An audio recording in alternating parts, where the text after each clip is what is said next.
시청하시기 전에 구독과 좋아요 꼭 부탁드립니다. 감사합니다. 소가 트림을 하거나 방귀를 낄 때 메탄가스를 방출하며 이 메탄가스는 지구온난화의 주범이라는 사실이라는 것은 한 번쯤은 들어보셨을 것입니다. 우리는 흔히 지구온난화의 주범으로 석유와 석탄 등 화석 원료를 사용할 때 주로 나오는 이산화탄소를 주로 생각합니다.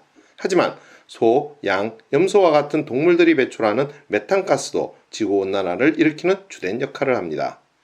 특히 이런 메탄가스는 이산화탄소보다 열을 가두는 능력이 21배나 높으며 메탄가스의 분자는 가벼워서 지구의 성층권에 유입되기 쉬워 지구에 있어서는 이산화탄소보다 더 치명적인 기체라 할 수 있습니다. 그런데 이런 메탄가스를 발생시키는 가장 큰 주범이 우리에게는 너무나도 소중한 소라는 것입니다. 전 세계적으로 사육되는 소의 수는 약 13억 마리로 추정되고 있습니다. 이런 소가 한 해에 배출하는 메탄가스는 전체 배출 메탄가스의 4분의 1에 해당하는 1억 톤에 달합니다. 우리가 기르고 있는 모든 가축이 한 해에 배출하는 메탄가스의 양이 전체의 약 37% 정도라고 하니 가축 중에서 소가 배출하는 메탄가스의 비중은 67%라는 계산이 나옵니다.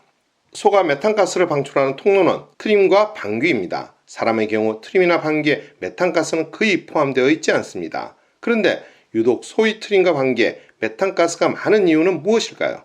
이는 소의 소화 방식 때문이라고 합니다. 소는 양과 염소 등과 마찬가지로 되새김질을 하는 동물입니다. 한번 삼킨 먹이를 개원해 다시 씹어 먹으면서 소화를 한다는 것입니다. 이런 독특한 소화 과정에서 메탄가스가 발생하는 것입니다. 소는 사람과 다르게 위가 4개나 있습니다. 소의 입으로 들어온 음식은 일단 첫째 위에 저장했다가 되새김질을 한 다음 둘째 위로 보내집니다. 그런데 소가 먹은 풀들은 분해가 잘 되지 않는 섬유질로 이루어져 있습니다. 그래서 소화액을 이용해 음식을 소화시키는 사람과는 달리 소는 풀의 섬유질을 분해시키기 위해 미생물의 도움이 필요합니다.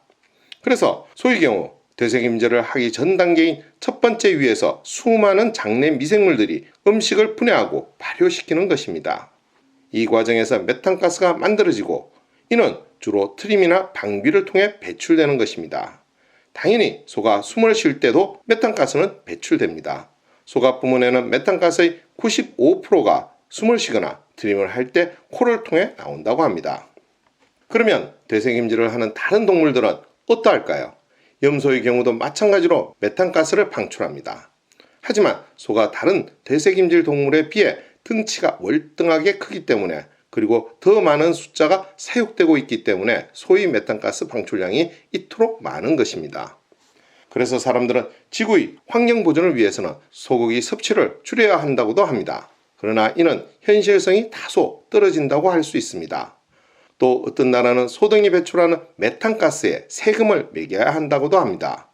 가장 대표적인 경우가 지난 2003년 뉴질랜드 정부가 시도한 소와 양의 메탄가스에 대한 세금 부과 시도였습니다. 하지만 이는 농민들의 거센 반발로 결국 백지화되었습니다. 사정이 이렇게 되자 소 등이 배출하는 메탄가스 자체를 줄이고자 하는 연구가 활발하게 진행되었습니다. 앞서 말씀드린 바와 같이 소는 식물의 식이섬유, 즉 셀룰로스를 분해하기 위해 장내 미생물의 도움을 받습니다. 그래서 과학자들은 소의 장내 미생물에 대해 조사해 보았습니다. 그리고 그 결과 연구 대상 소들의 절반 이상이 공통적으로 갖고 있는 미생물 512종을 추론했고 그 중에서 39종이 메탄 생성량과 우유 맛을 결정하는 데 핵심 역할을 한다는 걸 알아냈습니다. 그리고 과학자들은 소의 장내에서 특정 미생물을 제거하는 것만으로도 메탄가스 배출량을 절반 가까이 줄일 수 있다는 결론에 도달했습니다. 또 한편 소의 메탄 발생량을 줄이는 미생물을 정확하게 알아낸 뒤 그 미생물이 포함된 사료를 소에게 먹이면 효과가 있을 것이라는 결론에도 도달합니다. 2009년 아일랜드의 더블린대 연구팀은 생선기름에 함유된 오메가3 지방산을 사료에 첨가하면 가축의 메탄가스가 줄어든다는 연구 결과를 발표했습니다. 사료에 2%의 생선기름을 포함시킬 경우 메탄의 발생을 약 21% 줄일 수 있다고 했는데 이는 생선기름이 반추동물의 첫 번째 위에서 메탄을 생성하는 미생물에 영향을 끼쳐 소화 과정에서 발생하는 메탄가스의 양을 줄이는 방식이라고 합니다. 2021년에는 미국 캘리포니아 주립대학의 데이비스 캠퍼스의 세계 식품센터 소장인 에르미아스 캐버리브 교수는 소에게 약간의 해초를 먹이면 온실가스 배출을 82% 줄일 수 있다는 연구 결과를 발표했습니다. 유구를 대상으로 한 이번 실험에서 캐버리브 교수는 지난 5개월 동안 매일 소에게 바다고리풀이라는 해초를 약간씩 먹이고 시간이 지나면서 메탄가스 배출이 지속적으로 줄어드는지 분석했습니다. 그 결과 메탄 배출량은 82%까지 줄어들었고 유구의 고기에서 맛의 차이도 나지 않았다고 합니다. 이런 연구 결과는 지난 2014년에도 발표된 적이 있습니다. 당시 호주 국립과학원이 주도한 한 연구에서는 바다고리풀이 소가 배출하는 메탄가스를 최대 99%까지 없애준다고 밝히기도 했습니다. 이와는 달리 발생한 메탄가스를 다른 물질로 바꿔주는 연구도 진행되고 있습니다. 소의 장내에서 발생한 메탄가스는 소가 호흡이나 트림을 할 때 소의 코를 통해 95%가 방출된다고 말씀드렸는데 이번 연구는 이런 소의 코에 마스크를 씌워 메탄가스를 줄이는 것입니다. 마스크 내부에 있는 필터가 메탄가스를 물과 이산화탄소로 바꿔준다는 것입니다. 이산화탄소 역시 온난화의 주범이지만 그래도 영향력이 좀 덜한 것으로 바꿔주는데 의미를 둔 것입니다. 영국의 한 민간기업의 프란시스코 노리스가 개발한 이 마스크는 고무 같은 플라스틱 재질로 만들어졌습니다. 소 콧등에 얹는 이 마스크는 공기 팬이 장착되어 있어 소가 내신 힘을 흡입합니다. 내부에는 메탄을 이산화탄소로 바꾸는 필터가 장착되어 있으며 전원은 태양광으로 공급됩니다.